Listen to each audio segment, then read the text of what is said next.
ಎಲ್ಲರಿಗೂ ನಮಸ್ಕಾರ. ಇವತ್ತು ಈ ಆರೋಗ್ಯಭರಿತವಾದ ಸಮ್ಮರ್ ಸೀಸನ್ಗೆ ಹೇಳಿ ಮಾಡಿಸಿದಂತಹ ಒಂದು ನೀರುಳ್ಳಿಯ ಮಸಾಲೆ ದೋಸೆ. ಈ ಒಂದು ದೋಸೆಯನ್ನು ಡೆಲಿವರಿ ಆದವರಿಗೆ ಸಹ ಕೊಡ್ಬೋದು, ಅಷ್ಟೊಂದು ಆರೋಗ್ಯದಾಯಕವಾದದ್ದು. ಹಾಲುಣಿಸುವಂತಹ ತಾಯಂದಿರಿಗೆ ಬಹಳ ಒಳ್ಳೆಯದು. ಅಂದರೆ ಇದರಲ್ಲಿ ಎಲ್ಲ ಬಗೆಯ ಇಂಗ್ರೀಡಿಯೆಂಟ್ಸ್ ಅಂದರೆ ಉತ್ತಮವಾದ ಈ ಮಸಾಲ ಪದಾರ್ಥಗಳಿವೆ. ಆದ್ದರಿಂದಾಗಿ ಸ್ವಲ್ಪ ಬೆಲ್ಲ ಸೇರಿಸಿದರೆ ಬಹಳ ಉತ್ತಮ. ಹಾಗಿರುವಾಗ ಇವತ್ತು ನಾನು ಮಾಡಿದಂತಹ ನೀರುಳ್ಳಿಯ ಮಸಾಲೆ ದೋಸೆ ಹೇಗೆ ಮಾಡುವುದನ್ನು ನೋಡುವ ಮೊದಲು ಯಾರೆಲ್ಲ ನನ್ನ ಚಾನಲನ್ನು ನೋಡ್ತಿದ್ದೀರಿ, ಯಾರೆಲ್ಲ ಇನ್ನೂ ಸಬ್ಸ್ಕ್ರೈಬ್ ಮಾಡಿಲ್ಲ, ದಯವಿಟ್ಟು ಸಬ್ಸ್ಕ್ರೈಬ್ ಮಾಡಿ ಸಪೋರ್ಟ್ ಮಾಡಿ ಅಂತ ಹೇಳುತ್ತಾ ಬನ್ನಿ ಯಾವ ರೀತಿಯಲ್ಲಿ ಈ ದೋಸೆಯನ್ನು ಮಾಡುವುದು ಎಂದು ನೋಡೋಣ. ನಮಸ್ತೆ ಮಿತ್ರರೇ, ಇವತ್ತು ನೀರುಳ್ಳಿ ದೋಸೆ ಮಾಡೋಣ.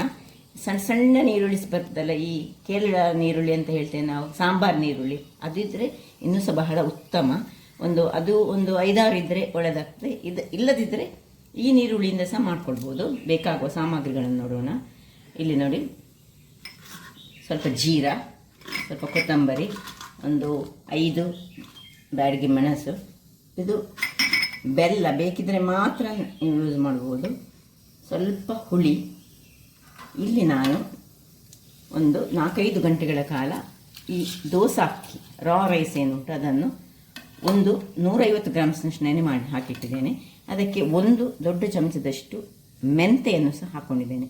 ಸೊ ಮೆಂತೆ ಮತ್ತು ಈ ಎಲ್ಲ ಸಾಮಗ್ರಿಗಳೊಟ್ಟಿಗೆ 1 ಹಿಡಿಯಷ್ಟು ನಮಗೆ ತೆಂಗಿನ ತುರಿ ಸಹ ಬೇಕಾಗ್ತದೆ. ಮೊದಲಿಗೆ ಈ ನೀರುಳ್ಳಿಯನ್ನು ಹೀಗೆ ರಫ್ಲಿ ಚಾಪ್ ಮಾಡ್ಕೊಳ್ಳೋಣ. ನಾನು ಹೇಳಿದೆಲ್ಲ, ಸಾಂಬಾರು ನೀರುಳ್ಳಿ ಇದ್ದರೆ ಬಹಳ ಟೇಸ್ಟಿಯಾಗಿ ಬರ್ತದೆ ಇದು. ಸೊ ಏನು ಸಣ್ಣ ಸಣ್ಣದಾಗಿ ಅಂತ ಹೆಚ್ಚಬೇಕಂತಿಲ್ಲ. ಇದನ್ನೀಗ ನಮಗೆ ಗ್ರೈಂಡ್ ಮಾಡಲಿಕ್ಕೆ ಉಂಟು. 2 ನೀರುಳ್ಳಿಯನ್ನು ಸಹ ನಾನು ಹೆಚ್ಚಿಟ್ಕೊಳ್ತೇನೆ. ವೀಕ್ಷಕರೇ, ಇಲ್ಲಿ ನೋಡಿ, ನೀರುಳ್ಳಿ ರಫ್ಲಿ ಚಾಪ್ ಮಾಡಿಕೊಂಡೆ. ಈಗ ನೀರುಳ್ಳಿ ಒಂದು ಮಿಕ್ಸಿ ಜಾರ್ ಅಂತ ಇಟ್ಕೊಂಡಿದ್ದೇನೆ. ಸ್ವಲ್ಪ ಹುಳಿ, ಒಂದು 5 ಮೆಣಸು, 1 ಚಮಚದಷ್ಟು ಕೊತ್ತಂಬರಿ ಬೀಜ, 1 ಚಮಚದಷ್ಟು ಜೀರಿಗೆ ಬೇಕಿದ್ರೆ ಅರ್ಧ ಚಮಚ ಹಾಕ್ಕೊಳ್ಬೋದು.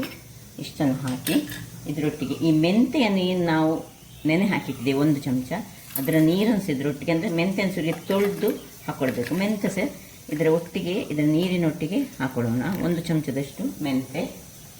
ಇನ್ನು ಇದನ್ನೊಮ್ಮೆ ರಫ್ಲಿ ಗ್ರೈಂಡ್ ಮಾಡಿ ತರ್ತೇನೆ. ವೀಕ್ಷಕರ ನೋಡಿ, ಈ ರೀತಿ ಆಯಿತು. ಏನು ಸ್ವಲ್ಪ ಗ್ರೈಂಡ್ ಮಾಡಿಕೊಂಡದ್ದು. ಈಗ ಇದಕ್ಕೆ ತೆಂಗಿನ ತುರಿ ಇಷ್ಟೇ ಸಾಕು, 1 ಹಿಡಿಯಷ್ಟು ತೆಂಗಿನ ತುರಿ.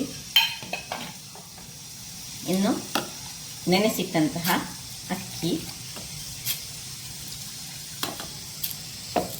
ಇದನ್ನು ಮಾಡಿಟ್ಟು ಆಗಾಗಲೇ ಮಾಡಬೇಕು. ಹಾಗಾಗಿ ಈ ಫ್ರಿಜ್ಜಲ್ಲೆಲ್ಲ ಇಟ್ಟರೆ ಇದರದ್ದು ಟೇಸ್ಟ್ ಹೋಗ್ತದೆ. ಅದರಿಂದಾಗಿ ಎಷ್ಟು ಮಂದಿ ಇದ್ದೀರಿ ಅಷ್ಟು ಮಾತ್ರ ನೀವು ಮಾಡ್ಕೊಳ್ಬೇಕು. ಇದಕ್ಕೆ ಸ್ವಲ್ಪ ನೀರನ್ನು ಹಾಕ್ಕೊಳ್ಳೋಣ. ನೀರನ್ನು ಹಾಕ್ಕೊಂಡು ಪುನಃ ಗ್ರೈಂಡ್ ಮಾಡಿ ತರ್ತೇವೆ. ವೀಕ್ಷಕರೇ, ಇಲ್ಲಿ ನೋಡಿ, ಈ ರೀತಿ ಫೈನಾದ ಬ್ಯಾಟರ್ ರೆಡಿ ಆಗಬೇಕು. ಈಗ ಇದನ್ನು ಬೌಲಿಗೆ ಟ್ರಾನ್ಸ್ಫರ್ ಮಾಡ್ಕೊಳ್ತಿದ್ದೇನೆ. ತುಂಬ ನೀಸಾಗಬಾರ್ದು, ಸ್ವಲ್ಪ ನೀರನ್ನು ಹಾಕ್ಕೊಳ್ಳೋಣ. ಇದಕ್ಕೆ ಸ್ವಲ್ಪ ಗಟ್ಟಿ ಉಂಟು. ಸೊ ಇಲ್ಲಿ ನಿಮಗೆ ಕಾಣ್ಬೋದು. ಇದಕ್ಕೀಗ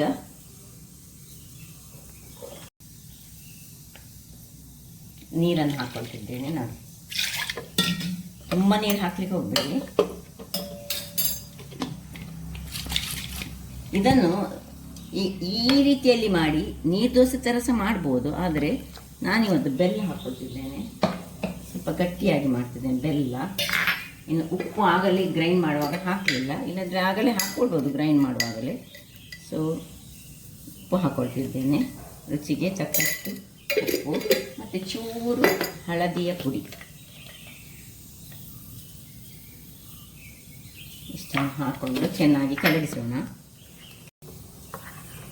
ನೋಡಿ, ಹೀಗೆ ದಪ್ಪದಲ್ಲಿ ಬರಬೇಕು ನಮಗೆ. ಈ ಹದದಲ್ಲಿ ಉದ್ದಿನ ಹಿಟ್ಟಿಗಿಂತ ಚೂರು ನೀರು, ಉದ್ದಿನ ಹಿಟ್ಟಿನ ದೋಸೆ ಮಾಡ್ತೇವಲ್ಲ ಅದಕ್ಕಿಂತ ನೀರು ದೋಸೆಗಿಂತ ಸ್ವಲ್ಪ ದಪ್ಪದಲ್ಲಿ ಇರಬೇಕು. ಎಲ್ಲವನ್ನು ಚೆನ್ನಾಗಿ ಕಲಡಿಸಿದ ಮೇಲೆ ಕನ್ಸಿಸ್ಟೆನ್ಸಿ ನಿಮಗೆ ಕಾಣ್ಬೋದು ನೋಡಿ. ಇಲ್ಲೀಗ ಕಾವಲಿಯನ್ನು ನಾವೀಗ ಬಿಸಿಯಾಗಿ ಇಡೋಣ. ಕಾವಲಿ ಬಿಸಿಯಾಗಲಿ. ವೀಕ್ಷಕರೇ, ಎಲ್ಲವನ್ನು ಚೆನ್ನಾಗಿ ಕಲಡಿಸ್ಕೊಳ್ಬೇಕು. ಯಾಕಂದರೆ ಬೆಲ್ಲವನ್ನು ನಾನು ಕೊನೆಯಲ್ಲಿ ಹಾಕಿದ್ದು ನೋಡಿ. ನೀರುಳ್ಳಿ ಇದರಲ್ಲಿ ಘಮ ಈಗೆಲ್ಲ ಬರ್ತಾ ಉಂಟು ನೀರುಳ್ಳಿ, ಜೀರಾ, ಕೊತ್ತಂಬರಿದು. ಸೊ ಇಂತಹ ಈ ದೋಸೆಗಳು ಈ ಸಮ್ಮರ್ ಸೀಸನ್ನಲ್ಲಿ ಬಹಳ ಉತ್ತಮ. ಯಾಕಂದರೆ ಜೀರಾ ಹಾಕ್ತೇವೆ, ಕೊತ್ತಂಬರಿ ಹಾಕ್ತೇವೆ, ಅದರೊಟ್ಟಿಗೆ ನೀರುಳ್ಳಿ ಸಹ ಸೇರಿದರೆ ಆರೋಗ್ಯಕ್ಕೆ ಬಹಳ ಉತ್ತಮ. ಒಂದು ಸೌಟಿನಷ್ಟು ತೆಗೆದುಕೊಂಡು ಒಂದು ಸ್ವಲ್ಪ ಹಾಕೊಳ್ಳೋಣ. ಅದಕ್ಕೆ ಹಾಕ್ಕೊಂಡು ನಿಮಗೆ ಎಷ್ಟು ತೆಳುವಾಗ್ತದೆ ನಾನು ನೋಡಿ. ಇದಕ್ಕೆ ಏನು ನಾವು ಸೋಡಾ ಗಿಡ ಏನು ಹಾಕಲಿಕ್ಕಿಲ್ಲ, ಆರೋಗ್ಯಭರಿತವಾದದ್ದು. ತೆಳುವಾಗಿ ಮಾಡಿದರೆ ಆಯಿತು. ಈಗ ಸಣ್ಣ ಸಣ್ಣ ಒಟ್ಟೆ ಬರ್ತಾ ನೋಡಿ, ಹೋಲ್ಸ್ಗಳು ಬರ್ತಾ ಇರುವಾಗ ಇದರ ಮೇಲೆ ನಾವು ಸ್ವಲ್ಪ ತುಪ್ಪವನ್ನು ಹಾಕ್ಕೊಂಡು ಡ್ರೈ ಆಗಲಿಕ್ಕೆ ಬಿಡಬಾರ್ದು, ಅದನ್ನು ಮುಚ್ಚಿ ಬೇಯಿಸ್ಕೊಳ್ಳೋಣ. ವೀಕ್ಷಕರೇ, ಇಲ್ಲಿ ನೋಡಿ 5 ನಿಮಿಷ ಆಯಿತು. 5 ನಿಮಿಷದ ಬಳಿಕ ಇದನ್ನು ಹೀಗೆ ತಿರುವಿ ಹಾಕೊಳ್ಳೋಣ. ನೋಡಿ ಎಷ್ಟು ತೆಳುವಾಗಿ ಉಂಟು. ಮತ್ತು ಇದಕ್ಕೆ ಚಟ್ನಿ ಬೇಕಂತ ಸಹ ಇಲ್ಲ, ಚಟ್ನಿ ಸಹ ಮಾಡಿ ತಿನ್ಬೋದು.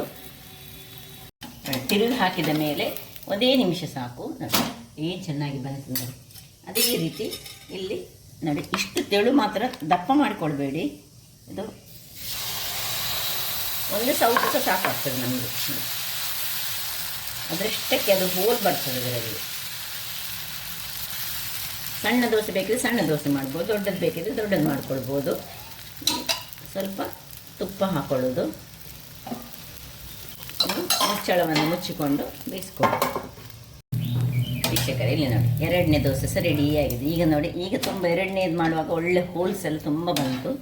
ಸ್ಟಾರ್ಟಿಂಗಲ್ಲಿ ಒಮ್ಮೆ ಬಿಸಿ ಕಡಿಮೆ ಇದ್ದರೆ ಹೋಲ್ಸ್ ಬರೋದು ಕಡಿಮೆ ಆಗ್ತದೆ. ನೋಡಿ ಎಷ್ಟು ಚೆನ್ನಾಗಿ ಬಂತು ನೋಡಿ. ಅದೇ ರೀತಿ ಉಳಿದ ದೋಸೆಗಳನ್ನು ಮಾಡ್ಕೊಳ್ಳೋಣ. ಇಲ್ಲಿ ನೋಡ್ಬೋದು ನೀವು ನೋಡಿ, ಎಷ್ಟು ತೆಳು ಮತ್ತು ಪರಿಮಳಯುಕ್ತವಾದದ್ದು. ಚಟ್ನಿಯೊಟ್ಟಿಗೆ ಸಹ ಸವಿಯಬಹುದು, ಅಥವಾ ನಾವು ಬೇಕಿದ್ದರೆ ಬೆಣ್ಣೆಯನ್ನು ಯೂಸ್ ಮಾಡಿ ಸಹ ಮಾಡ್ಕೊಳ್ಬೋದು. ಸೊ ಬೆಣ್ಣೆಯನ್ನು ಸಹ ಹಾಕಿ ನಾನು ನಿಮಗೆ ತೋರಿಸ್ತೇನೆ ನೋಡಿ.